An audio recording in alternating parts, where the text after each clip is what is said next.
Theodora was a Byzantine empress born into the Macedonian dynasty that had ruled the Byzantine Empire for almost 200 years. She was co-empress with her sister Zoe for 2 months in 1042 and sole empress regnant from the 11th of January 1055 to the 31st of August 1056. She was the last of the Macedonian line, and upon her death the empire entered a period of decline that lasted until the ascension of Alexios I Komnenos in 1081. Early life. Theodora was the youngest daughter of the Byzantine Emperor Constantine VIII and Helena, daughter of Alypius. As an eligible imperial princess, she was considered as a possible bride for the Holy Roman Emperor in the West, Otto III, in 996. However, Theodora was overlooked in favor of her sister Zoe, who was selected as the potential bride, but Otto III died before the wedding. From that point onwards, Theodora lived a life of obscurity in the imperial gynaeceum. However, after her uncle Basil II died childless, and her father died without siring any sons, she was forced to the center of imperial politics. Intelligent and possessing a strong and austere character, Theodora defied her father by refusing to marry the man he had chosen to succeed him, Romanos Argyrus, stating that Romanos was already married, his wife having become a nun to allow Romanos to marry into the imperial family.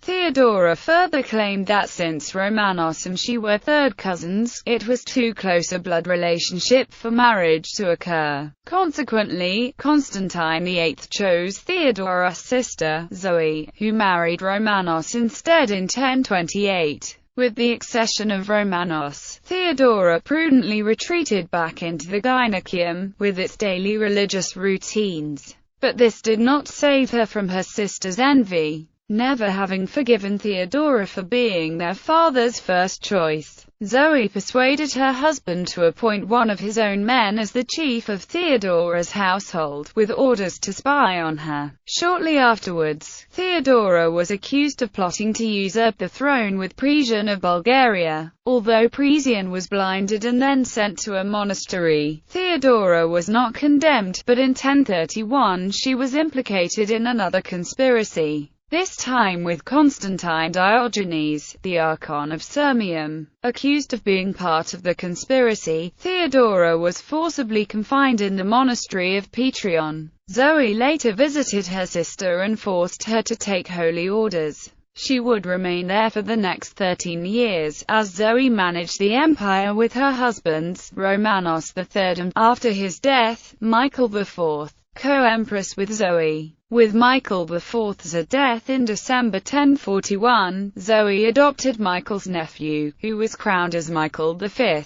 Although he promised to respect Zoe, he promptly banished her to a monastery on Prince's Islands on charges of attempted regicide. This treatment of the legitimate heir to the Macedonian dynasty caused a popular uprising in Constantinople, and on the 19th of April 1042, the people dethroned Michael V in support of not only Zoe, but Theodora as well. Michael V, desperate to keep his throne, initially brought Zoe back from Prince's Island and displayed her to the people. But his insistence that he continue to rule alongside Zoe was rejected. Key members of the court decided that flighty Zoe needed a co-ruler, and that it should be her sister Theodora. A delegation headed by the patrician Constantine Cabasilis went to the monastery at Petrion to convince Theodora to become co-empress alongside her sister. Theodora rejected their pleas out of hand, and fled to the convent chapel to seek sanctuary.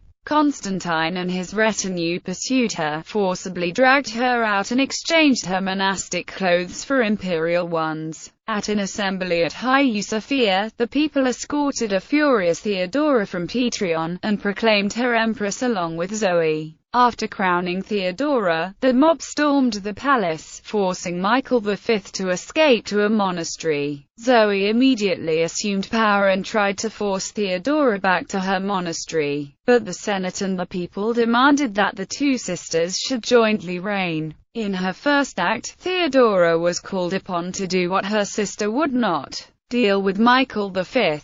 Zoe, weak and easily manipulated, wanted to pardon and free Michael, but Theodora was made of firmer stuff. She initially guaranteed Michael's safety before ordering that Michael be blinded and spend the rest of his life as a monk. With Michael V dealt with, Theodora refused to leave Hagia Sophia until she had received word from Zoe, some 24 hours after Theodora had been crowned. Officially, while Theodora was the junior empress, and her throne was situated slightly behind Zoe's in all public occasions, she was the driving force behind the joint administration. Both sisters then proceeded to administer the empire, focusing on curbing the sale of public offices and on the administration of justice. Although Michael Psellus claimed the joint reign was a complete failure, John Silitzes stated that they were very conscientious in rectifying the abuses of the previous reigns. Although Theodora and Zoe appeared together at meetings of the Senate or when they gave public audiences, it was soon apparent that their joint reign was under considerable strain. Zoe was still jealous of Theodora and had no desire to administer the empire, but she would not allow Theodora to conduct public business alone. The court soon began to split in two, with factions forming behind each empress. After 2 months of increasing acrimony between the two, Zoe decided to search for a new husband, thereby denying Theodora the opportunity to increase her influence, stemming from her sister's obvious talents for governing. She eventually married Constantine IX Monomachos on the 11th of June 1042, and the management of the empire reverted to him. Although officially Theodora and Zoe continued to be recognized as empresses and Theodora continued to appear at all official functions, all power devolved onto her brother-in-law. Nevertheless, she was still able to exert some influence at court, as demonstrated by her ordering the arrest and blinding of John the Eunuch, the powerful minister who ran the courts of Romanos III, Michael IV, and Michael V, and who had been living in exile after the fall of Michael V.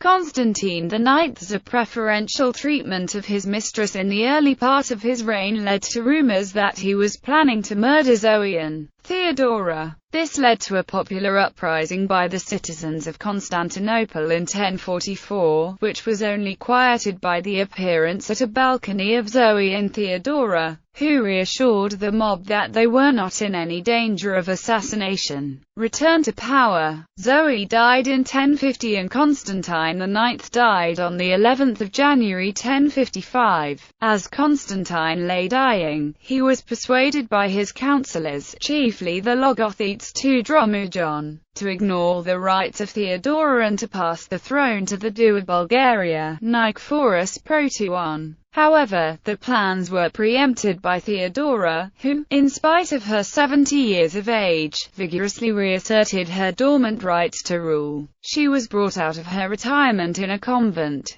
convened the Senate and was proclaimed emperor by the Imperial Guard shortly before Constantine's death. A purge of senior officials and the leadership of the European military units followed. Nicephorus Bryennios, whom the Western Tagmata apparently wanted to proclaim emperor instead, was also dismissed and exiled on Theodora's orders, after which she confiscated his estates and banished his supporters from court. Her second period of rule proceeded where the first left off. By her firm administration, she controlled the unruly nobles and checked numerous abuses. She damaged her reputation, however, with excessive severity toward private enemies and undue employment of menials for advisors, including her influential minister Leo Paraspondylos. Military and court officers were filled by her household eunuchs, and even able commanders such as Isaac Komnenos were replaced with minor functionaries. Determined to centralize as much power in her hands as possible, she presided in person in the Senate and heard appeals as supreme judge in civil cases. Her appointment of clerics offended the Patriarch Michael Keroularios, who considered this the duty of men, not women. Inevitably, Leo Paraspondylos's faction was interested in maintaining its control of government through the aging empress. while the Patriarch Michael Carolarios advocated that Theodora advance a subject to the throne through marriage to her, something which would have assured the succession. This was not accomplished. Theodora became gravely ill with an intestinal disorder in late August 1056 and died a few days later, on the 31st of August 1056, at the age of 76. Having no children and being the last member of her dynasty, she had chosen one of her favorites, the former military finance minister, Michael VI